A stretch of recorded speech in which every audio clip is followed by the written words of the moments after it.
Read the title. Read the title. I coded Rainbow Six Siege in Minecraft.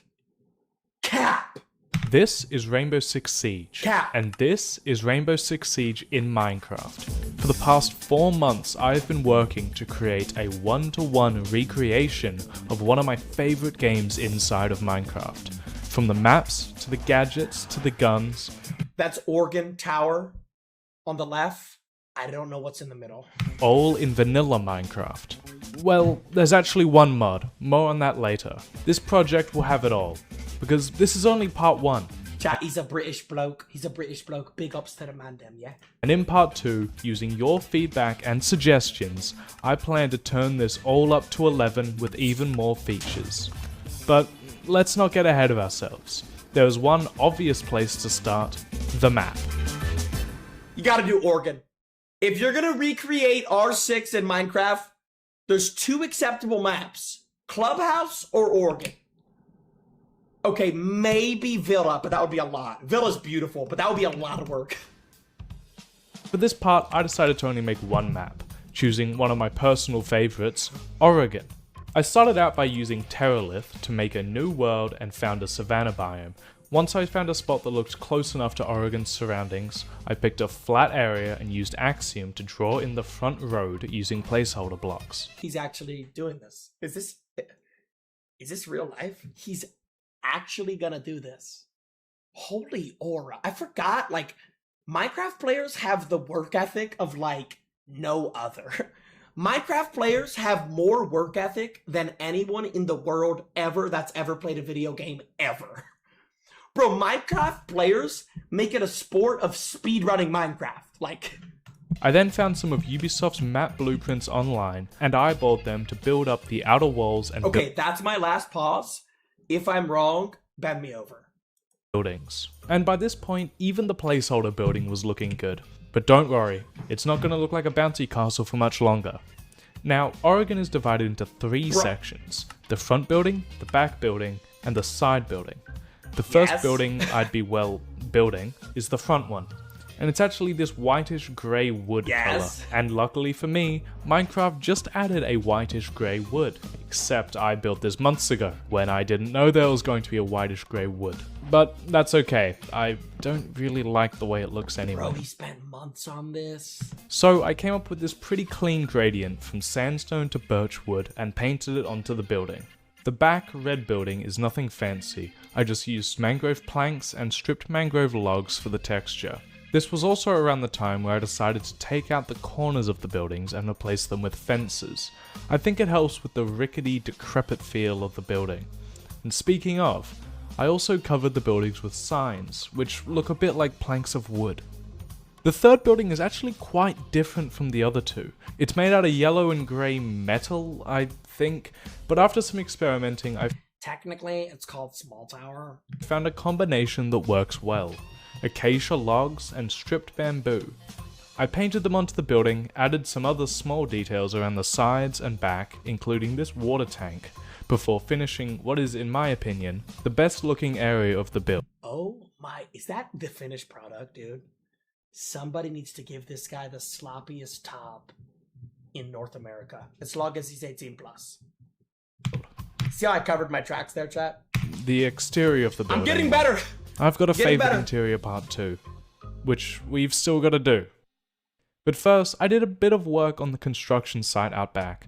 Earlier in the he's gonna do the whole interior as well? Outlining process, I'd started digging it out but never actually finished it. So, I finished digging it out, built up this scaffolding roof thing, I'm not sure what to call it, lightly terraformed the ground, added in the start of a shipping container that will eventually go here, and then finally moved on to the interior. Now, unfortunately for me, there was a pretty big problem with how I designed the exterior that was going to be a pain to fix on the interior, and this problem hit me in the face pretty much right away. See, Minecraft's walls are really thick, way thicker than Siege's was, and this wouldn't have been a problem if I'd accounted for that when building the outside. But I hadn't. Well, not really. I actually did know this, but I chose to ignore it because I thought I had a trick up my sleeve. And well, I do. About 2 years ago now, Minecraft added block display entities. If you're at all interested in technical or creative side of Minecraft, I'm sure they need no introduction. But if you're not, all you need to know is that they are very customizable entities with no hitbox that can take on the look of any block or item in the game, which was perfect for me. I could get around my thick walls problem by building the outside out of real blocks, and then layering the inside with block displays. Except, I did this in a way that would cause more problems than it solved. But at this point, I was oblivious to the new issue that would soon arise. Bro, that's the stage in Meeting Hall with the desks. This is so comp. So I started working on the main floor. I didn't do too much planning for the interior, I just booted up the game and walked around, copying the rooms as best as I could. And I think I did a pretty good job at it, all things considered. Classroom? The first floor ended up being probably my second favorite floor, behind the basement that we'll get to soon enough. But I moved upstairs first to design the bedrooms and whatever this area is. Okay. Attic, the whole... Okay, I'm gonna be honest. Minecraft players have aura, dude. This had to have been a grind, bro. Like a grind. Thing. But once I mostly finished things up there, I headed down to the basement. But by now, I was pretty sick and tired of building up the false walls I mentioned. Speaking of, now's probably a good time to mention the issue I all of the walls in order to light them correctly, or leave it and just give the player night vision instead. And at the time, I did not want to have to go through all of that and redo all of the walls. So, for the time being, I regretfully opted to just give the player night vision. And that brings us back to where we are now, working on the basement, loathing the fake walls. So because of that, and the fact I have the luxury of no outer walls holding me back down there, the basement has no false walls. And it just so happens to be my favorite floor of the build. After finishing the basement, I went outside, added grass, built up the caravans, cars, and bobcat. Though I'm not really happy with how the cars came together. I think the other vehicles look great, but the cars just look, I don't know, bland. But that about does it for the build. It's not quite finished yet, I know, but it will be, don't worry. But I love what we've done so far. There were a few other Oregon maps out there that I could have just downloaded and used, but they were outdated, and in my opinion, I think... Now, when he says coding, is he going to be able to, like, shoot and stuff? I've done it better. Like, Chad, do you know what I mean? Is he going to be able to, like, shoot and stuff? Yes. Dumbass.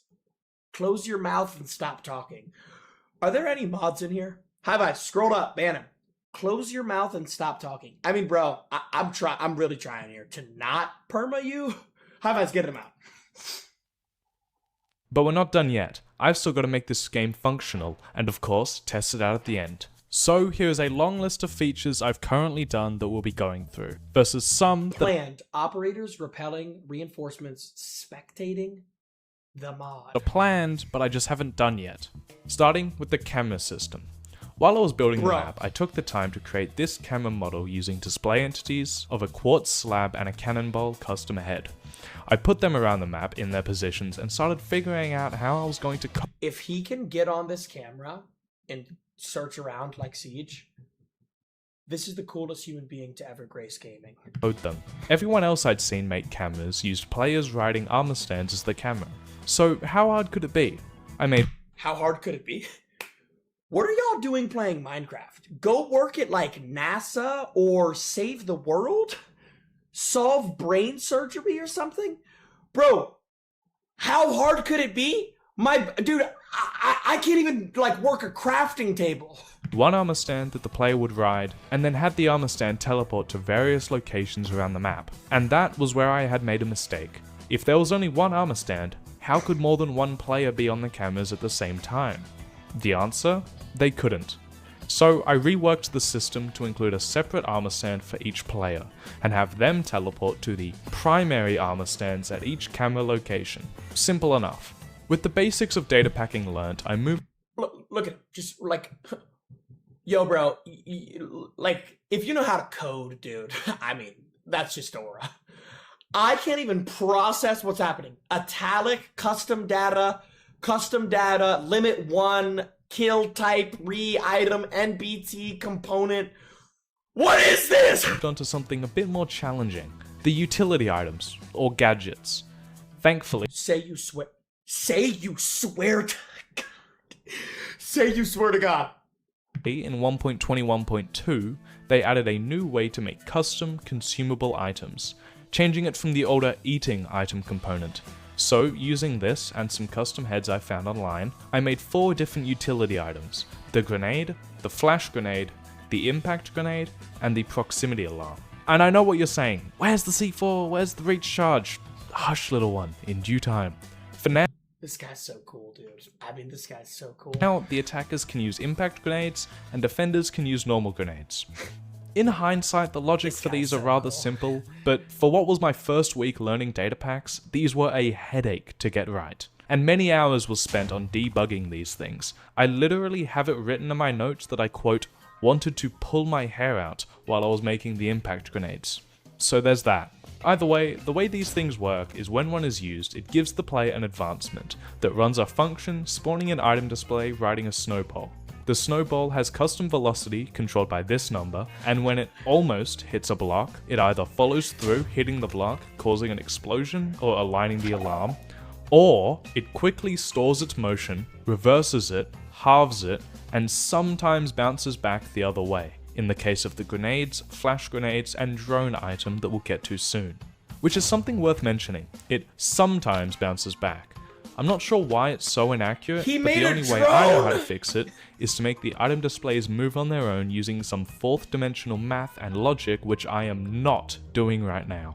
But you know what I am doing right now? Fixing my past mistakes. While I was data packing, I went back through the map and fixed all of the false walls in order to add this moody lighting throughout the whole map. And boy was it worth it. The basement is actually lit like a horror game. If you have shaders anyway. Otherwise it just looks lame as hell. Alright, drones. The player shrinks down and teleports to a silverfish spawned when they threw the drone item in the earlier section. The silverfish then wakes up and follows the player wherever they go, acting as the hitbox.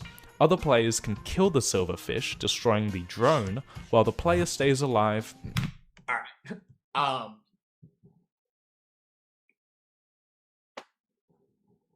I'm absolutely hornswoggled. I am absolutely kerfuffled right now. What am I even witnessing? Now without a drone. The drones were actually created using a lot of the same logic as the cameras, the dropping of items to enter, exit, and change the drones, as well as the husks taking the player's last position. Oh, I never mentioned that, silly me. When the player enters the drones or cameras, I needed to keep their location but also make it so they could die. So I chose to summon a non-moving husk with their player head at their last position. Now by this point the days started to blur, and my hard drive started to overflow. There was also a giant gun-shaped elephant in the room that I would like to address. So I'm going to end our suffering and bless us both with a lightning round of features. These are the soft walls. Love these things. You throw an impact, they explode. Look, it's different each time. Hatches are the same, minus the coolness. Lame. That's literally the attic hatch that drops in a meeting, dude. Barricades, they exist. I hate them. Hit once, hit twice, hit thrice, hit 4 times and they're down. 6 for the double wide. Quick building break. This is the GUI. It's accessed by the Game Master, who is the first person who joins the world. They can change the game settings, or start the game, or transfer the Game Master to someone else. The game settings include plant time, defuse time, prep time, action time, round number, number of rounds between swapping roles, and friendly fire. Speaking of planting and defusing, these are the bomb and diffuser models. I've only made the bomb objective so far, but that's okay because no one plays the other 2 anyway. Players can vote for their preferred site during their prep time using their own GUI. Okay, I think that's it. There was probably a lot more that I could tell you about the process of making this, but to be honest, I don't remember most of it. I can say that at one point I had over 50 hours of coding footage alone, but that was before I had to delete most of it, and my Modrinth profiles say that I have over 800 hours played. But that does count for the times I've had the game open while my computer was asleep. I think it's safe to say that something like 200 hours was spent on data packing alone. And that said,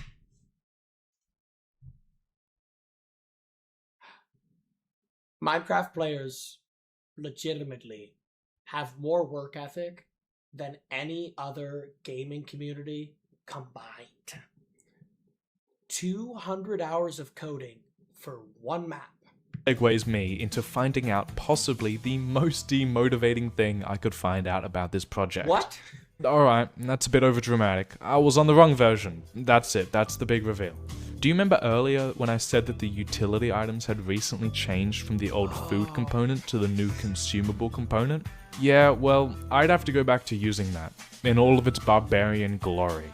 And all because my guns aren't up to date. Yeah, that's right. The one mod I've been alluding to is Vic's Point Blank. Did you really think I was going to make and model my own guns? For my first video? I don't think so. His first video? So I backported the data pack and items to 1.21.1. But other than the items, there weren't really any issues that I could find, so I'd consider this problem rather minor. I then added some guns to the spawn areas that the players could pick, did some multiplayer debugging using Carpet Mod's fake players, and finally, I think my baby bird is ready to leave the nest. But before we see if she can fly, I'll give you the rundown of how a typical game would play out. You, being the popular devil you are, invite up to 9 of your friends to this new Minecraft map you've found. Each of you get a compass. But you, the special founder of this map, is assigned the role of Game Master. Okay. You get to control the game's settings and have control over when the game starts and stops. The world is in your hands. Using their compasses, everyone can choose their team with up to 5 people being allowed on each side.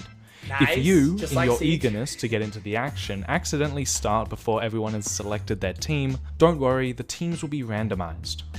In each team's spawn area, they can select their primary and secondary weapon of their choice. Bro. Up to 2 He has... That's a P90.